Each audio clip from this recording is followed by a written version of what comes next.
Within an hour of my arrival at the Fort Union, my new post, my best friend Johnny came to the barracks with a broad grin and a friendly cloud on the shoulder. He'd hurried over as soon as he heard I had come, and we talked till sunset and beyond. As soon as Johnny mentioned Celia's name, I knew he had it bad for her. To hear him talk, Celia was the most amazing woman who had ever graced God's green earth. She was the sister-in-law of the captain, and all the young men on the base were infatuated with her. Celia was the prettiest of the eligible ladies that graced Fort Union society. She liked the spice of adventure to be found so near the wilds. Johnny alternated between elation when Celia talked with him and despair when she flirted with another man. I watched their courtship from afar and was troubled. There was something about Celia that I didn't like. I never mentioned it to Johnny, but I thought she was too much of a flirt. I wished Johnny had fallen for a nicer woman. About a month after I arrived at the Fort Union, a birthday dance was given for one of the officers. To Johnny's elation, Celia agreed to be his partner at the dance. Johnny was dancing on cloud nine all night until a messenger came gasping into the room to report an Apache raid. With a small scream of terror, Celia clung shamelessly to Johnny and begged him not to go even though he was the lieutenant put in charge of the mission. Well, sir, Johnny proposed to her right then and there and Celia accepted. Furthermore, Celia told Johnny that she would wait for him and that if he didn't come back she would never marry. I doubted Celia's sincerity, but Johnny just ate it up. I was assigned to Johnny's troop, so I had to leave too.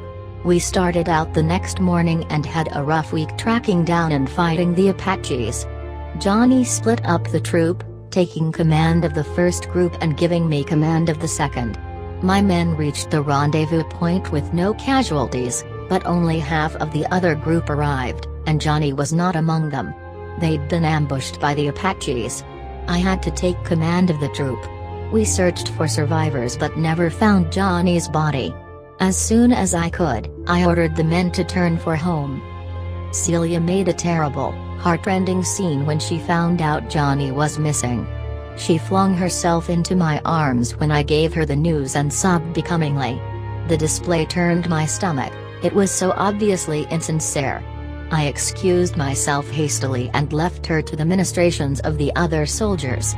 From that time on, I was careful to stay away from Celia, who mourned less than a week for my friend before resuming her flirtatious ways. About a month later, a rich handsome lieutenant arrived at the Fort Union. He was from the east, and Celia took a real shine to him. Johnny was completely forgotten and so was her promise to him. It wasn't long before Celia and the lieutenant was engaged and started planning a big wedding. Nothing but the very best would suit Celia, and her bridegroom had the money to indulge her. Everyone in the Fort Union was invited to the ceremony, and the weather was perfect on the day of the wedding.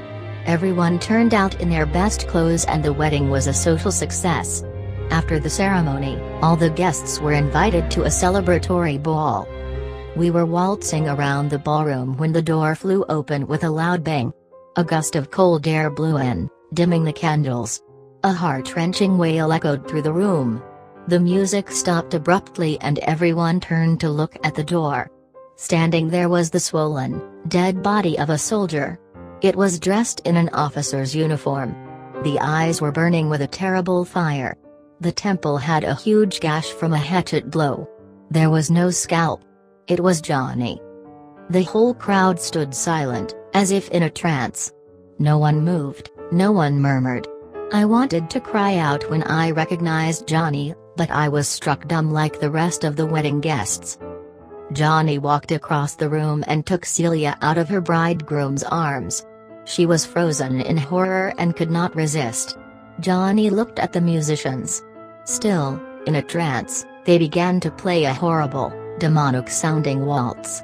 Johnny and Celia began to dance. They swept around and around the room, doing an intricate waltz. Johnny held the white-clad bride tight against his dead body while a deathly pallor crept over her face. Her steps slowed but still Johnny held her tight and moved them around in a grisly parody of a waltz. Celia's eyes bulged. She turned as white as her gown and her mouth sagged open. She gave one small gasp and died in his arms. Johnny dropped Celia's body on the floor and stood over her, wringing his blood-stained hands. He threw back his head and gave another unearthly wail that echoed around the room. Then he vanished through the door. Released from the trance, the crowd gasped and exclaimed.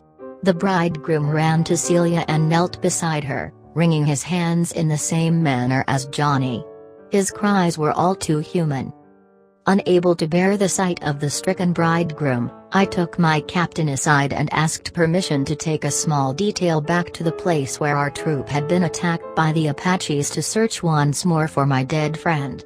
He sent a dozen men to me. We combed the area, and finally found Johnny's body hidden in a crevice. It looked exactly the same as it had appeared on the night of Celia's wedding. We brought Johnny back to the fort with us and the captain buried him beside Celia. Celia's bridegroom went back east shortly after we buried Johnny, and I resigned my commission a few days later and went home, never wanting to see that cursed place again. I heard later that Celia's ghost was often seen at dusk, weeping over Johnny's grave, but I never went back to the Fort Union to see it for myself.